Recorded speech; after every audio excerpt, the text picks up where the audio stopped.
All right, I have some example for you. So I borrowed these reactions from a textbook by Clayton. Okay, and so if you don't have this textbook, don't worry about it. But I think they have pretty good explanation. Let's take a look on this for reaction. Okay, all right, the top two. These are all Vedic reaction.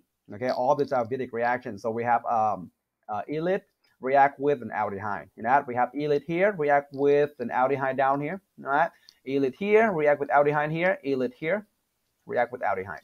All right, so this is all Vedic reaction. But the top two, the stereo selectivity go to Z isomers.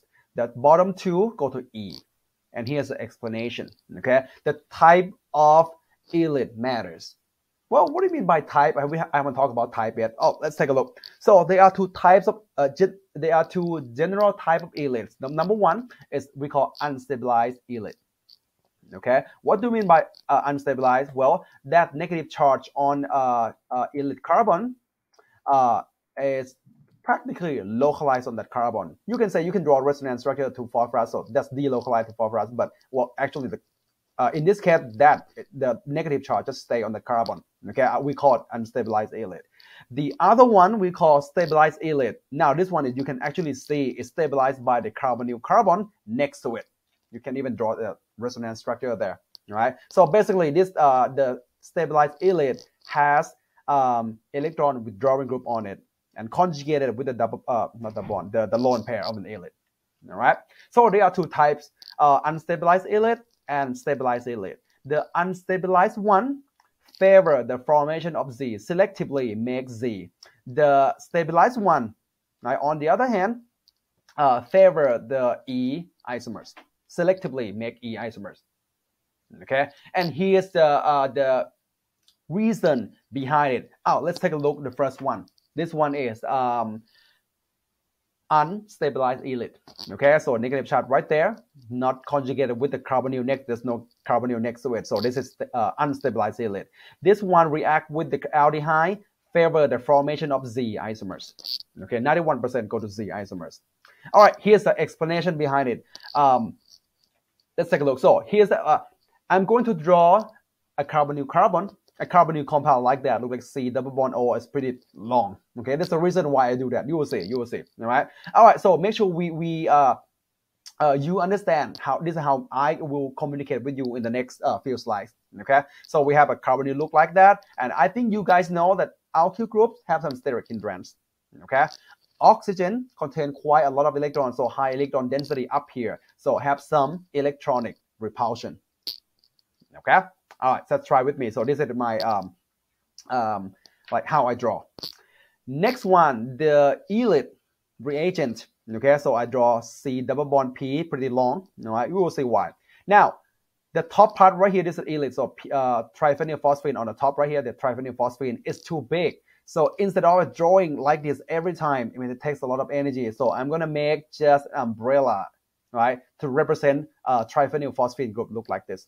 Are you guys okay with that? Make sure you know this is high. This is a lot of electrons up here. All right. All right. So this is my Ylid reagent. Alkyl group right here, of course, got steric hindrance. All right. But the phosphine, triphenylphosphine up top here, of course, have some steric hindrance. But since each benzene got a lot of p orbitals, right? Pi electrons, so electronic repulsion, big electronic repulsion at the top right there. Okay. All right, I'm going to make aldehyde in this case, or ketone. The aldehyde react with an Ylid. All right.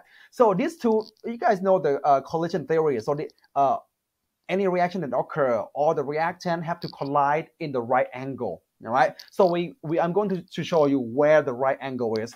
So first of all, this is not the right angle, and here's the reason why. Too much electronic repulsion, right? A lot of triphenylphosphine, big pi electrons in here. Oxygen, also a lot of electrons, so there's a not go, they repel. So they can't just react like that. All right, so electronic repulsion. Can't do it like this either. Well, it looked good because there's no electronic repulsion at the top, so it worked for the phosphorus. No electronic repulsion at the bottom, work for oxygen, right? So it should fit well. But if you remember, we're trying to make oxaphosphetane. where phosphorus and oxygen have we're about to make bond. This is not going to make bond right there. Oxygen and phosphorus, they have to line up perfectly, right? This isn't just like oxygen point down, phosphorus point up. They're not going to meet. So can't work either. Well, if you can do parallel like this, the other option is you have to be perpendicular. Okay, they have to collide perpendicularly. Is that a word? Perpendicularly. So, all right. Now, this possibility of the angle that they can collide, right, perpendicularly. The one we have alkyl group together, alkyl group far away. But let's take a look at. I'll have you take a look at this. Which one do you think? No, they repel or it's not gonna work. The first one, you should see the first one, alkyl group and alkyl group get really close. Nah, that doesn't look good. The transition state is gonna be really high in energy. So this is too slow. Okay.